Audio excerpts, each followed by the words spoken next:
Hello students, today we will start our new topic displacement reactions. Displacement reaction is a chemical reaction in which a more reactive element displaces a less reactive element from its compound. जैसा कि इसका नाम ही से आप समझ पा रहे होंगे, डिस्प्लेसमेंट का मतलब होता है किसी को उसकी जगह से हटा देना। तो डिस्प्लेसमेंट रिएक्शन में क्या होता है कि एक मोर रिएक्टिव एलिमेंट जो है, जो ज़्यादा रिएक्टिव है, वो कम रिएक्टिव एलिमेंट को डिस्प्लेस कर देता है, उसकी जगह से हटा देता है उसके कंपाउंड में, उसके कंपाउंड से। Okay, both metals and non metals take part in displacement reactions. और इस तरह के रिएक्शन में दोनों ही पार्ट लेते हैं, मेटल्स और नॉन मेटल्स भी। Iron displacing copper in copper sulphate solution to form iron sulfate solution is one most common example। और इसका एक बहुत ही कॉमन एग्जांपल ये है कि कॉपर सल्फेट सॉल्यूशन में आयरन डिस्प्लेस कर देता है कॉपर को। कॉपर लेस रिएक्टिव होता है, आयरन मोर रिएक्टिव है, तो आयरन कॉपर को डिस्प्लेस कर देता है और जो कॉपर सल्फेट था उसकी जगह आयरन सल्फेट सॉल्यूशन बन जाता है। और ये कॉमन एग्जांपल है डिस्प्लेसमेंट रिएक्शन का। और यहाँ पे एक एक्टिविटी दी गई है, प्रैक्टिकल है ये आपका, आप इसे देखें, पढ़ें ध्यान से। ठीक है, सिंपल एक्टिविटी है। And we will start the next page. यहाँ पे भी एक एक्टिविटी दी गई है आपको डिस्प्लेसमेंट रिएक्शन के लिए। ये प्रैक्टिकल है हमारा, आप इसे ध्यान से पढ़ें और समझें, सिंपल एक्टिविटी है। तो इन एक्टिविटीज़ के बाद क्या हमें कंक्लूजन मिलता है, like iron, magnesium and zinc also displace copper from the copper sulphate solution. और अभी हमने जो ये एक्टिविटी की है, तो इसमें क्या है, आयरन की तरह मैग्नीशियम और जिंक भी डिस्प्लेस कर देते हैं कॉपर को कॉपर सल्फेट सॉल्यूशन में से। अभी हमने पढ़ा था कि आयरन डिस्प्लेस करता है कॉपर को, इसी तरह से मैग्नीशियम और जिंक भी डिस्प्लेस कर देते हैं कॉपर को कॉपर सल्फेट सॉल्यूशन में से। ठीक है, तो this show that magnesium and zinc are also reactive to copper. और इससे ये शो होता है कि मैग्नीशियम और जिंक भी रिएक्टिव हैं। ठीक है, रिएक्टिव टू कॉपर, कॉपर की तरफ, कॉपर के लिए। जैसे the reactivity series of metals. अब हम रिएक्टिविटी सीरीज ऑफ मेटल्स के बारे में पढ़ेंगे कि रिएक्टिविटी सीरीज़ क्या होती है, क्या इंपॉर्टेंस है इसकी। It is observed that some metals are more reactive than others. और ऐसा देखा गया है कि कुछ मेटल्स जो हैं वो ज़्यादा रिएक्टिव होते हैं दूसरे मेटल्स से, कुछ कम रिएक्टिव हैं, कुछ ज़्यादा रिएक्टिव हैं। Based on the degree of reactivity metals are arranged in a series according to their chemical reactivity. और उनकी रिएक्टिविटी के अकॉर्डिंग मेटल्स को अरेंज कर लिया गया एक सीरीज़ में, और उनकी केमिकल रिएक्टिविटी के अकॉर्डिंग उन्हें अरेंज कर दिया गया। इन द रिएक्टिविटी सीरीज़ में क्या होता है, the most reactive metal is placed at the top. जो सबसे ज़्यादा रिएक्टिव मेटल है उसे सबसे ऊपर रखा गया। Whereas the least reactive metal is placed at the bottom. जबकि जो सबसे कम रिएक्टिव मेटल होता है उसे सबसे नीचे रखा गया। ठीक है, on the basis of the reactivity series we can say that iron, zinc and magnesium are more reactive than copper. और रिएक्टिविटी सीरीज़ के आधार पर हम ये कह सकते हैं कि आयरन, जिंक और मैग्नीशियम ज़्यादा रिएक्टिव होते हैं कॉपर से, मतलब कॉपर कम रिएक्टिव होता है इनसे। More reactive metals displace less reactive metals from their salt solutions. और जो मोर रिएक्टिव मेटल होते हैं वो डिस्प्लेस कर देते हैं कम रिएक्टिव मेटल को उनके सॉल्ट सॉल्यूशन में से। But less reactive metals can not displace more reactive metals, जबकि जो लेस रिएक्टिव हैं, जो मेटल्स कम रिएक्टिव होते हैं, वो ज़्यादा रिएक्टिव मेटल्स को डिस्प्लेस नहीं कर सकते हैं। ठीक है। From such experiments we can arrange metals in a series in the order of their decreasing reactivity, और इसी तरह से हम मेटल्स को अरेंज कर सकते हैं उनकी घटती हुई रिएक्टिविटी के ऑर्डर में, ऊपर ज़्यादा रिएक्टिव फिर कम reactive.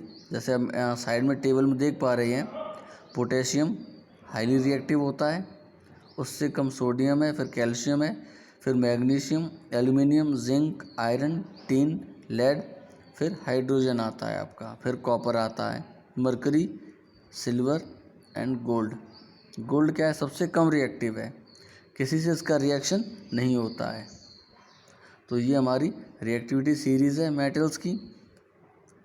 This series of metals is known as reactivity series, और मेटल्स की इसी सीरीज़ से हम रिएक्टिविटी सीरीज़ कहते हैं। Potassium is the most reactive metal of the series, और इस सीरीज़ का सबसे रिएक्टिव मेटल जो है, हाईली रिएक्टिव है, वो पोटेशियम होता है, जिसका सिंबल के होता है।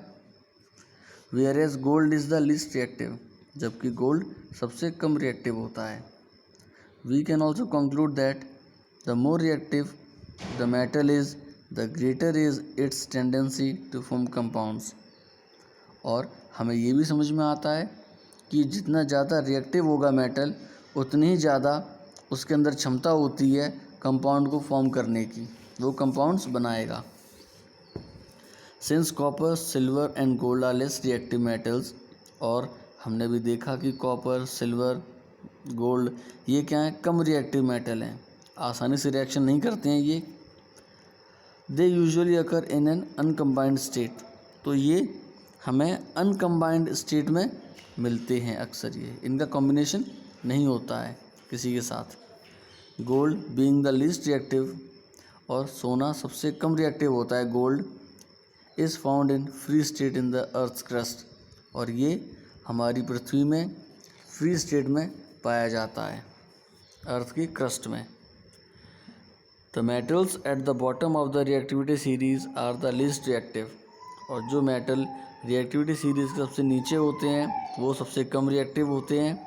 दे are often found in native या फ्री स्टेट इन नेचर, और ये नेचर में फ्री स्टेट में पाए जाते हैं। ठीक है। The metals which lose electrons readily are less reactive compare to that of metals which form positive ions, और जो मेटल इलेक्ट्रॉन्स को आसानी से लूज़ कर देते हैं वो कम रिएक्टिव होते हैं उन मेटल्स की तुलना में जो पॉजिटिव आयंस फॉर्म करते हैं। ठीक है। Now we will read about the uses of common metals and non metals. क्या यूज़ हैं इनके, मेटल्स का यूज़ क्या है। From safety pins to huge ships, metals are use to make multiple things which are an integral part of our life. Some of the important uses of metals are given below. चाहे छोटी सी safety pin से लेके एक बड़ा जहाज हो, पानी का जहाज, सभी में मेटल्स का बहुत ही इम्पोर्टेंट रोल होता है। Copper wires are generally used for domestic wiring and aluminium wires for transmission.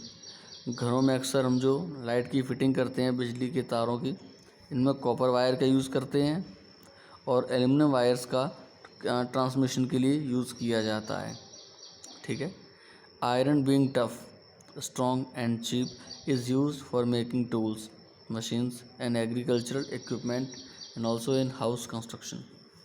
लोहा टफ होता है, काफ़ी मजबूत और सस्ता भी है, तो इसका इस्तेमाल अलग अलग टूल्स को बनाने में, मशीन को बनाने में, एग्रीकल्चरल इक्विपमेंट, कृषि के संयंत्रों को, जो कृषि के जो इक्विपमेंट हैं उन्हें बनाने में, और घरों के कंस्ट्रक्शन में, इन सभी में यूज़ किया जाता है आयरन का। Iron, aluminium and copper are used for making utensils. Iron का, एल्युमिनियम का और कॉपर का इस्तेमाल हम बर्तनों को बनाने में भी करते हैं। Mercury is used in thermometers and CFLs। और मर्क्यूरी का इस्तेमाल थर्मामीटर में होता है, आप पढ़ चुके हैं इस चैप्टर में, और CFL में भी होता है, जो CFL बल्ब्स होते हैं। An aluminium foil being very light is used to pack food machines medicines etcetera. Aluminium foil बहुत ही हल्की होने की वजह से खाने की पैकिंग में इस्तेमाल होती है, दवाइयों में इस्तेमाल होती है। Aluminium metals is used to make aeroplanes. और एल्यूमिनियम मेटल का इस्तेमाल हवाई जहाज़ बनाने में किया जाता है। एरोप्लेन एल्यूमिनियम से ही बनते हैं। Aluminium is also used for making electric wires and utensils. और इलेक्ट्रिक वायर हैं, बर्तन हैं, ये भी एल्यूमिनियम से बनाए जाते हैं। Iron is present in the pigment of red blood cells called haemoglobin. और हमारे ब्लड में भी जो RBC होती हैं, जिसे हेमोग्लोबिन कहते हैं, तो इसमें भी आयरन प्रेजेंट होता है। ठीक है। Next is magnesium is used in fireworks. पटाखों में भी मैग्नीशियम का इस्तेमाल किया जाता है। Gold, silver and platinum are used for making jewellery. Jewellery बनाने में इस्तेमाल होता है। आप जानते हैं गोल्ड, सिल्वर, प्लेटिनम का। प्लेटिनम गोल्ड से भी महंगा होता है। Lead is use for making X-ray shields. और एक्सरे जो शील्ड होती है, इसमें लेड का इस्तेमाल किया जाता है एक्सरे शील्ड को बनाने में। Standard weights and measures are made using lead. और स्टैंडर्ड वेट जो होते हैं, जो भार तोला जाता है जिसमें, और मेजर किया जाता है, ये सभी लेड से बनाए जाते हैं। Zinc is use for galvanising iron to protect from rusting. लोहे में जंग ना लगे, इसके लिए जिंक का इस्तेमाल किया जाता है। जिंक की एक पूरी लेयर चढ़ा दी जाती है लोहे के ऊपर, तो उसमें कभी जंग नहीं लगता है। Chromium and nickel are used for electroplating various objects and to make stainless steel. Chromium और निकल का इस्तेमाल होता है इलेक्ट्रोप्लेटिंग में। इस प्रोसेस में क्या होता है, ऑब्जेक्ट के ऊपर भी एक लेयर आ जाती है जिससे कि स्टेनलेस स्टील बनता है और उसमें कभी जंग नहीं लगती है। So that's all for today. We will read about non metals in the next video. Thank you.